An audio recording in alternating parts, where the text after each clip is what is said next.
Welcome to today's deep dive. For centuries, billions of people have basically closed their eyes and prayed for the exact same thing. Right, to go to heaven when they die. Exactly. I mean, it's like the ultimate cultural shorthand for a life well lived. Yeah, it really is. But if you look closely at this newly analyzed stack of ancient Greek and Aramaic texts, you realize something kind of wild.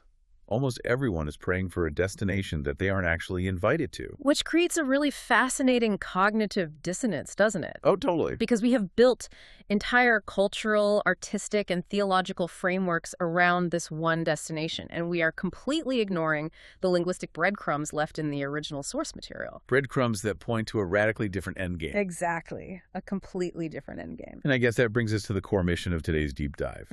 We are untangling a massive, centuries-old linguistic mix-up for you. A massive one, yeah.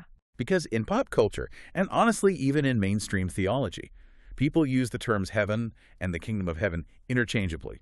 Like they're the exact same thing. Right, they treat them as synonyms. Yeah. But today, we are looking at this deeply compelling, incredibly dense theological paper. And it argues that treating those two terms as synonyms completely misses the actual point of Christian theology. And I have to say, the author behind this research is just as fascinating as the thesis itself. Right, because they don't just use one name. No, they operate under multiple names across different cultural traditions. So you have Frank Leo, Moshe Halevi, and Frakiskos Musis Luticus. That's like a linguistic puzzle right from the title page. It really is. And that nomenclature immediately signals to you, the reader, that we are not just looking at one narrow tradition here. Right. We're looking at a massive cross-cultural and cross-linguistic synthesis. Which we need to prove that heaven and the kingdom of heaven are entirely different concepts. I mean, the author doesn't just read the English Bible to figure this out. No, definitely not. We are looking at a cross-examination of ancient texts. First, in Koine Greek, which is the original language of the New Testament. Right, the foundational text. Yeah. And then we have the Syriac Peshitta, giving us this crucial Aramaic-rooted perspective, which is, a lot closer to the language actually spoken in the first century. Which is so important for context. Exactly.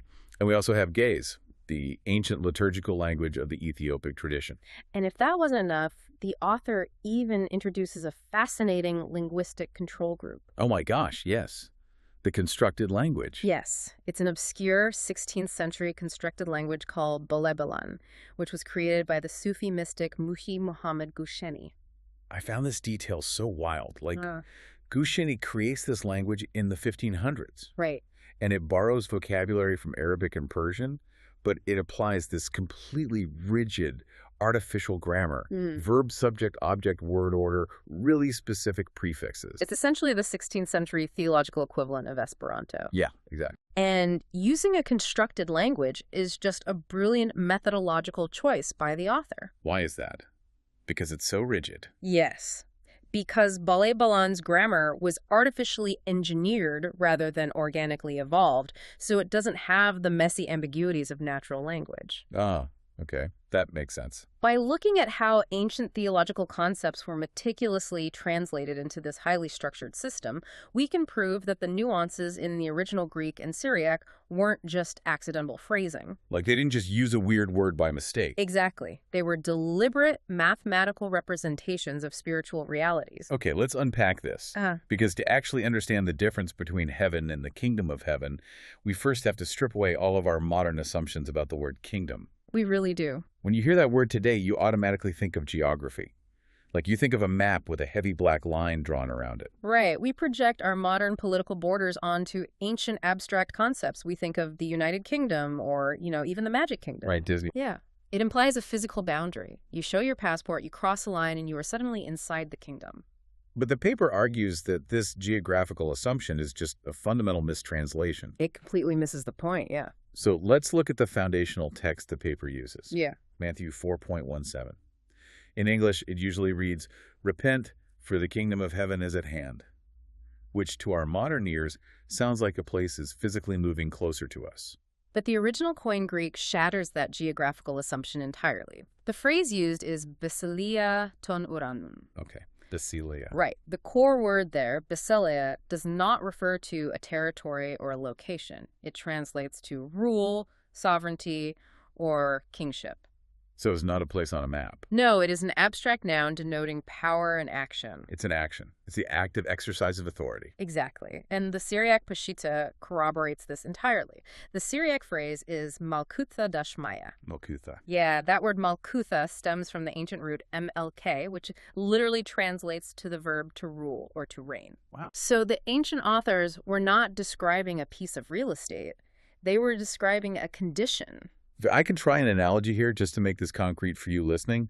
It's like a corporate takeover or like a new executive management team stepping into a struggling company. Oh, I like that. Right. The kingdom of heaven isn't a physical corner boardroom that you walk into. It's the authority of the new CEO extending over you, your department, and your daily operations. Yes. You don't go to the authority. The authority washes over you. The jurisdiction itself is what's expanding. What's fascinating here is how that subtle shift in definition changes the entire trajectory of the text. How so? Well, if the kingdom is an action specifically, the active rule or sovereignty of God rather than a physical destination, it means the kingdom is not something you travel to. Oh, wow. It completely dismantles the idea that the kingdom of heaven is a place you go when you die. Which completely scrambles the popular narrative. I mean, that's what everyone thinks it is. Right. But if the kingdom isn't a place we travel to, but rather an expanding jurisdiction of authority, it raises a really vital question.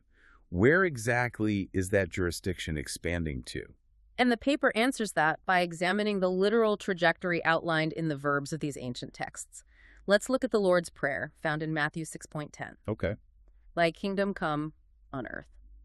The author analyzes the specific verb come across multiple linguistic traditions. Because verbs dictate the direction of the action. They tell us where the authority is headed. Precisely. In Greek, the verb is elthecho. In the Syriac text, it's teeth. In Ge'ez, it's tima.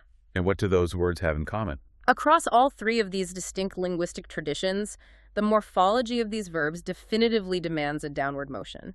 They are explicitly verbs of descent. So it's coming down. The earth is the ultimate destination of this expanding rule. The authority is moving from a higher realm down into the earthly sphere. And the citations the paper pulls to support this downward trajectory are just incredibly vivid. Like take Revelation 21.2, where John describes the holy city, the New Jerusalem. Yes, a great example. The Greek text uses the phrase katabenusan ek tuoranu, which translates literally to coming down out of heaven. The city descends. It moves down. Right. And then the author points to Daniel 2.44 in the Old Testament, where it says the God of heaven will set up a kingdom during the days of earthly kings. So it's happening right here, imposed directly onto the timeline of human history. The establishment of the kingdom occurs within earthly history, not in some ethereal, timeless void somewhere. The sovereignty is descending to encompass the earth. So we aren't leaving. No, humanity is not migrating upward. The governance is migrating downward. Okay, wait, I have to push back here, or leave pause for a second, because my brain is tying itself in knots. Sure. If we aren't going up to the kingdom, and the kingdom is an authority coming down to earth, Yeah. how does that work with the actual place called heaven? Right. Because the text still constantly talks about heaven. If the kingdom is just the authority coming down, where does God actually live? This conceptual clash is exactly why the paper's strict separation of these two terms is so crucial for the listener to grasp. Okay. We have established that the kingdom descends, but the paper defines heaven itself as a distinct, entirely unmoving entity. So heaven is static. Let's look at the textual evidence for that static nature. We can find it in the Lord's Prayer, just one verse prior to the one we just discussed. Matthew 6.9 says, Our Father who art in heaven. The classic opening. Right. The Greek phrase used there is en toi ou en moi. En toi ou en moi. The key to that phrase is the preposition on. In ancient Greek, it indicates a static residing presence. It denotes a fixed location. It doesn't move. Exactly. It proves that heaven, unlike the descending kingdom, is the spiritual reality and location where God currently and permanently dwells. To bring back my corporate analogy for a second, heaven is like a nation's capital city. It is the permanent headquarters. I love that. All right, think of Washington, D.C., or London, or Tokyo. That's where the sovereign sits, and the capital city itself does not move. But the kingdom, the active deployment of the sovereign's laws, policies, and peace, is sent out into a brand new territory, in this case, Earth. Perfect analogy. The headquarters remains anchored, but the governance expands outward. Heaven is the source of the authority. Earth is the destination of the authority. But if heaven is this permanent headquarters, this ultimate spiritual capital city that stays put in a higher dimension, does anyone from Earth actually get to go there? Like, does any human being get to visit the capital? Here's where it gets really You interesting. knew there was a sketch. According to the author's rigorous linguistic analysis, going to heaven itself, entering the actual headquarters, is not the destiny of all believers. Wow. The paper claims that the guest list for heaven is impossibly strict. According to the textual analysis of Revelation chapters 7 and 14, access to heaven itself is strictly limited to exactly 144,000 specific individuals. Just 144,000 out of all the billions of people in human history. Yes. The text provides 7 incredibly demanding conditions that these 144,000 individuals must meet. 7 conditions. And by cross-referencing the Greek, Syriac, and Gez texts, the paper demonstrates that these aren't poetic metaphors. These were understood as hard, absolute requirements rooted in ancient concepts of purity and sacrifice. Okay, let's break down these 7 conditions because they paint a really intense picture. We can start with their origin and identity. What makes them stand out initially? Well, condition 1 states they must be sealed on their foreheads with God's mark. Sealed. Right.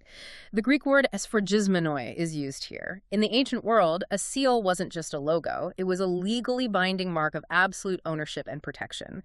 They are visibly claimed by the sovereign. Okay, and condition 2? Condition 2 adds a demographic restriction. They must come specifically from the 12 tribes of Israel, exactly 12,000 from each tribe. That's fascinating because it roots this ultimate heavenly group entirely within the ancient covenant framework. It does. But once you establish their identity, how does the text view their physical and spiritual lives? Like, does it demand a certain lifestyle? It demands an astonishing level of purity. Condition 3 requires that they are virgins, completely untainted by women. Wow. The paper notes the vocabulary here is rigidly consistent across all the ancient languages. The Greek parthenoi, the Syriac ptuli, and the Gez enal all explicitly translate to a plural form of virgins. So no wiggle room there. None. We have to view this through the lens of ancient purity culture, which often viewed the material, physical world as corrupting. This represents total physical and spiritual undefilement. And that leads right into the concept of sacrifice, which is condition 4. Yes. Condition 4 states they are purchased from mankind as first fruits. First fruits, like a harvest. Exactly. The Greek term is aparchi. To understand this, you have to think like an ancient agrarian society. The first fruits were the absolute earliest, most prime selection of a harvest. The best of the crop. Right. Before anyone else could eat, the strongest, most perfect yield was offered exclusively to the deity. By applying a parcha to human souls, the text is saying these individuals are the elite, prime offering from all of humanity, dedicated solely to God's use in the headquarters. Which perfectly sets up condition 5. They must be entirely blameless and without blemish. The Greek word here is amumos. Yes, and amumos is a deeply loaded theological term. In the Old Testament Levitical system, it was the exact requirement used to describe an animal brought for sacrifice. So no imperfections. None. It could not have a single physical defect, broken bone, or disease. Applied here, it means these individuals possess absolutely zero spiritual or moral defects. That is, wow. And the final 2 conditions focus on their actions and integrity, right? They do. Condition 6 says they follow the Lamb continuously wherever he goes, and the Greek grammar uses a present participle implying this ongoing, unceasing state of following without ever breaking rank. Right, constantly in motion with the sovereign. And then condition 7 demands there is zero falsehood or lie in their mouths. The Greek word pseudos and the Ge'ez word aset mean they are entirely devoid of any deceit. Not a single white lie. Total, transparent truthfulness. Wait, I have to push back here. Go for it. If this list requires them to be literal virgins, strictly from the 12 ancient tribes of Israel, who have never uttered a single lie, doesn't that immediately disqualify 99.9% of modern Christians? It absolutely does. I mean, this isn't just a strict door policy at a VIP club. It's more like the physical, mental, and psychological requirements to be an Apollo astronaut. The tolerance for human error is absolute zero. Yes. How does the author reconcile this impossibly strict ancient criteria with the hopes of a global modern religion? The author reconciles it by pointing back to the initial linguistic distinction we discussed between heaven and the kingdom. This forms the massive theological takeaway of the entire study. Because the requirements for entering heaven, the headquarters, are so impossibly high, the vast, overwhelming majority of believers are simply not destined to go there. So what happens to everyone else? Like, what is the fate of the person listening to this deep dive right now, who definitely doesn't meet the Apollo astronaut level purity requirements of the 144,000? Well, Revelation 7.9 refers to the rest of humanity as the great crowd. The great crowd. Yes, and for this great crowd, their destiny is not ascending to the restricted headquarters.